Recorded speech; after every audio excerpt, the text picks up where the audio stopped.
Hey guys, welcome to Rosie's Dessert Spot. Today we'll be creating this fun Malteser covered cake. I'm starting off with the top tier, which is going to be a 4-inch, and it's sitting on a 4-inch cake board. Fill your cake with buttercream frosting.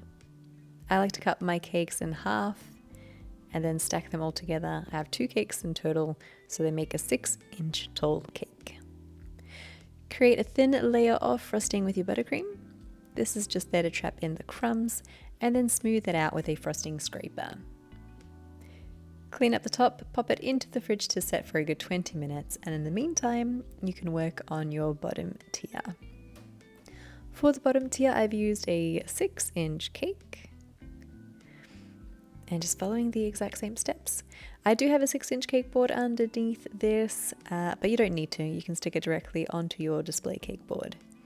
I may use this as a 3-tier, so I thought I would future-proof myself and just add a little board underneath in case. Clean up the sides and the top, and into the fridge she goes for 20 minutes. Now that your buttercream is nice and solid, you can add your final layer of frosting. This is pink buttercream that I've used. I've tinted it pink with some gel food color, and this is an all-vegetable shortening based frosting. Again, I'll have the recipe for that in the eye icon and in the description box below. Once your 4-inch has been covered, pop it into the freezer this time for 20 minutes. That way it becomes nice and hard and you can treat it with your hands and it won't dent your frosting. Cover your 6-inch, but don't put it in the fridge. Keep it at room temperature so that the frosting remains sticky and wet. This will help us to hold our Maltesers to the cake better. The 4-inch is nice and solid. If you can apply your stencil to the cake with a pin at either corner. It means that you'll end up with a straight stencil pattern, unlike Lazy Me. I just held it on either end because I could reach, but you couldn't really tell. So I filled in with that buttercream and I'm just smoothing it out with a spatula and a scraper. And then dusting the top of it with edible luster dust in gold, blue and purple shimmer. You couldn't really tell that it was lopsided once you take it off. But again, if you want that perfect finish, probably hold them in with pins. Fill in the back as well, just that space that was missing. Little left-handed action there.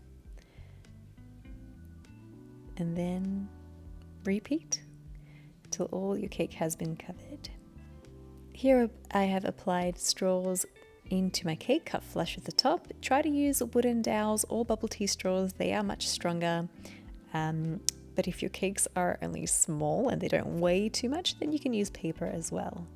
Add some Maltesers into a Ziploc bag filled with edible luster dust. Give it a bit of a toss in however many colors you like. And this will coat your Maltesers perfectly. Pop them onto a plate so you can see each color clearly.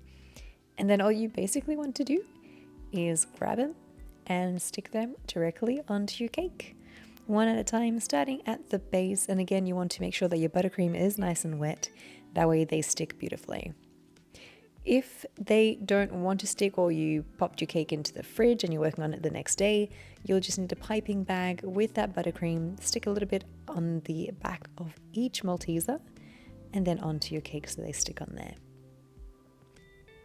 And just like that, your cake is complete. You can add a little topper at the front if you like, but the main hero of this cake is definitely the colored Maltesers. Anyone can create this in a 1-tier, 2-tier, totally up to you.